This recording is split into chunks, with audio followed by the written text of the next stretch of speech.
பாசுரத்தோட விளக்கத்தை இப்ப பார்க்கலாம். 29வது பாசுரம் வரைக்கும் தன்னே ஒரு ஆயர்குல பெண்ணா பாவிச்சுண்டு சொன்ன ஆண்டாள் இந்த 30வது பாசுரத்துல ஆண்டாளா கோதாதேவியா இந்த பாசுரங்களை சொல்றவாளுக்கும் கேட்கிறவாளுக்கும் என்ன கிடைக்கும் அப்படிங்கிற பலஸ்ருதிய சொல்றா.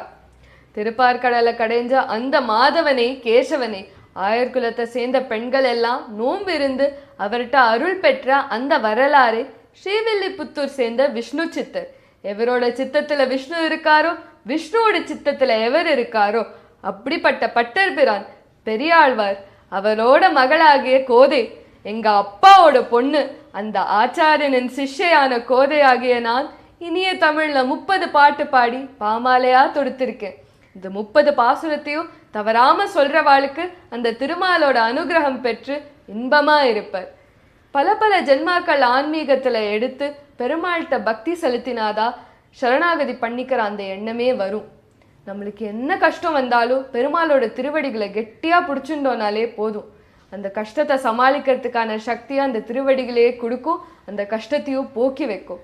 பகவத்கீதையில பெருமாள் சர்வதர்மான் பரித்யஜ்ய மாமேகம் சரணம் பிரஜ எல்லாத்தையும் விட்டுட்டு என்கிட்ட சரணாகதி பண்ணிக்கோன்னு சொல்லியிருக்கார்.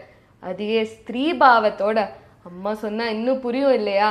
ஆண்டாள் நாராயணனே நமக்கே பறை தருவான்னு முதல் பாசுரத்திலேருந்து நமக்கு சொல்லி கொடுத்திருக்கா. அந்த ஆண்டவனையே ஆண்டாளின் திருப்பாவை இதோடு நிறைவு பெறுறது. ஆண்டாள் திருவடிகளே சரணம். சர்வம் ஸ்ரீ கிருஷ்ணார்ப்பணம்.